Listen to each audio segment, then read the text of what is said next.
დღევანდელ სასამართლო პროცესზე დაიკითხა 3 გამომძიებელი, ანუ უშუალოდ 2 გამომძიებელი და საგამოძიებო ნაწილის უფროსი. გამომძიებელმა, რომლის მიერაც მოხდა ხარაიშვილის ბრალდებული სახით დაკავება, განმარტა ის მოცემულობა, რომ მან ჯერ მოწმის ბრალდებული სახით დაკავებამდე დაკითხა მოწმის სახით ხარაიშვილი, მიიღო მისგან ინფორმაცია, ამის შემდეგ მან განმარტა, რომ დაათვალიერა და ნახა ვიდეო სათვალთვალო კამერის ჩანაწერები, რომელიც გათავსებული გახდათ არალის ბენზოგასამართი სადგურზე და ერთი საინტერესო მომენტი ის გახლავთ, რომ ფაქტობრივად 2025 წლის 8 სექტემბერს სხვა გამომძიებლის მიერ მოხდა ბენზოგასამართ სადგურზე არსებული ვიდეო სათვალთვალო კამერის ჩანაწერების ამოღება და საინტერესო მომენტი გახლავთ ის, რომ ვიდეო სათვალთვალო კამერის ჩანაწერების დათვალიერება სრულდება 2025 წლის 8 სექტემბრის 22 საათსა და 00 წუთზე და იმავე 22 საათსა და 00 წუთზე გამომძიებელი ქაროსანიძე ბრალდებული სახით ახდენს ხვიჩა ხარაიშვილის დაკავებას. სასამართლო პროცესზე გამომძიებელმა განმარტა, რომ მან ჩათვალა და საგამოძიებო ნაწილის უფროსთან ერთად მიიღო გადაწყვეტილება, რომ ავტოსაგზაო შემთხვევა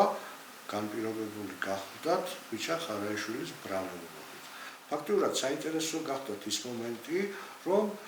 ვიდეო სათვალთვალო კამერის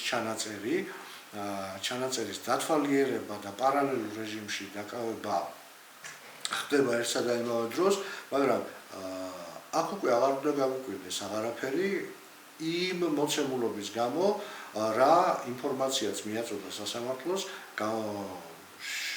მეორე გამომძიებელმა ბატონმა აფრიამოშვილმა, რომელმაც განმარტა, რომ მან შემთხვევის ადგილის დათვალიერება მოახდინა, მაგრამ შემთხვევის ადგილის დათვალიერებამდეო გამომძიებელი განმარტავს, რომ მე საგამოძიებოს უფროსმო მანახაო მის ტელეფონზე არსებულიო არალის ბენზოკალონკაზე არსებული ვიდეო სათვალთვალო კამერის ჩანაწერებიო და ფაქტობრივად მან შემთხვევის ადგილის დათვალიერება დაიწყო დაახლოებით შუადღის 3 საათზე და 4 საათზე. ესე იგი, იმ დროს, როდესაც ბენზოგასამართის სადგურის კამერის ჩანაწერები ამოღებული ჯერ კიდევ არ იყო, ინფორმაცია გამოთხოვილი ჯერ კიდევ არ იყო, საგამოძიებო ნაწილის უფროსს რა ხერხებით, რა საშუალებით და რამდენად კანონიერად ჰქონდა ბენზოგასამართის სადგურის ვიდეო კამერის ჩანაწერები, ეს ჩვენთვის უცნობია და ფაქტობრივად უცნობია ის მოცემულობა, რომ ფაქტობრივად მას კანონის დარღვევით ჰქონდა, ანუ უკანონოდ ჰქონდა მოპოვებული ვიდეო სათვალთვალო კამერის ჩანაწერები, რითაც იხელმძღვანელა გამომძიებელმა შემთხვევის ადგილის დათვალიერების დროს. ესევე გამომძიებელ აფრიამაშვილის დაკითხვისას სასამართლოზე ნათლად გამოჩნდა ის მოცემულობა, როდესაც ჩვენ მას ვკითხეთ შემთხვევის ადგილის დათვალიერების სქემასთან დაკავშირებით და სქემაზე დატანილი გაზომილი მონაცემების მიხედვით და რადგან მოწმემ განმარტა, რომ სქემაზე არსებული მონაცემები არის შეცდომა, ცდომილება არის და არ არის მყარი და სარწმუნო. და აქედან გამომდინარე, მაგიტომაც არაერთხელ განმარტა გამომძიებელმა აფრიამაშვილმა, რომ შემთხვევის ადგილზე არსებული მონაცემები, ანუ გაზომვები, შესაძლებელია ცდომილება მოქცეს და ძირითადად უნდა ვიხელმძღვანელოთ ვიდეო სათვალთვალო კამერის ჩანაწერებითო. და ჩვენ როდესაც ექსპერტები დავკითხეთ ამ საქმესთან დაკავშირებით, რომელთა მიერაც გაიცა დასკვნა, რომ ავტოსაგზაო შემთხვევაში ბრალეულობა დადასტურდა ხვიჩა ხარაიშვილის, ფაქტობრივად ექსპერტებმა გვითხრეს, რომ მათ ექსპერტის დასკვნის გასაცემად იხელმძღვანელეს, შემთხვევის ადგილის დათვალიერებით იხელმძღვანელეს, შემთხვევის ადგილის ნახაზით და ვიდეო სათვალთვალო კამერის ჩანაწერით. ესე იგი, რა გამოდის? ფაქტობრივად შემთხვევის ადგილის დათვალიერების ოქმი და შემთხვევის ადგილის დათვალიერების ოქრზე ხაზი ერთმანეთთან არის შეუსაბამობაში იმ მოცემულობით, რასაც გამომძიებელი გვეუბნება, რომ არის ცნობილება. აქედან გამომდინარე, ფაქტიურად გვაქვს მოცემულობა, რომ არასწორი ინფორმაციაა დატანილი სისხლის სამართლის საქმეში, იმ საგამოძიებო ოქმებში. ამასთანავე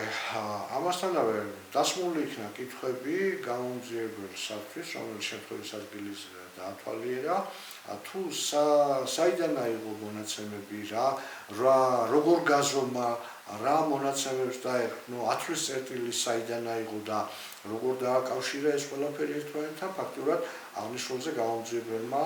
ვერ გაგვცა პასუხი და რა პასუხიც გაგვცა, იყო ძალიან ეჭვისმომგვრელი და ძალიან, როგორ გითხრათ, იცით, ერთმანეთის გამომრიცხავი არაჯეროვანი პასუხები. ესევე დაკითხული იქნა სასამართლო პროცესზე საგამოძიებო ნაწილის უფროსი ბატონი თეიმურაზ სხვილიძე, რომელმაც დაადასტურა გამომძიებელ არქიემაშვილის მიერ მოწოდებული ინფორმაცია, რომ მან ნამდვილად ანახა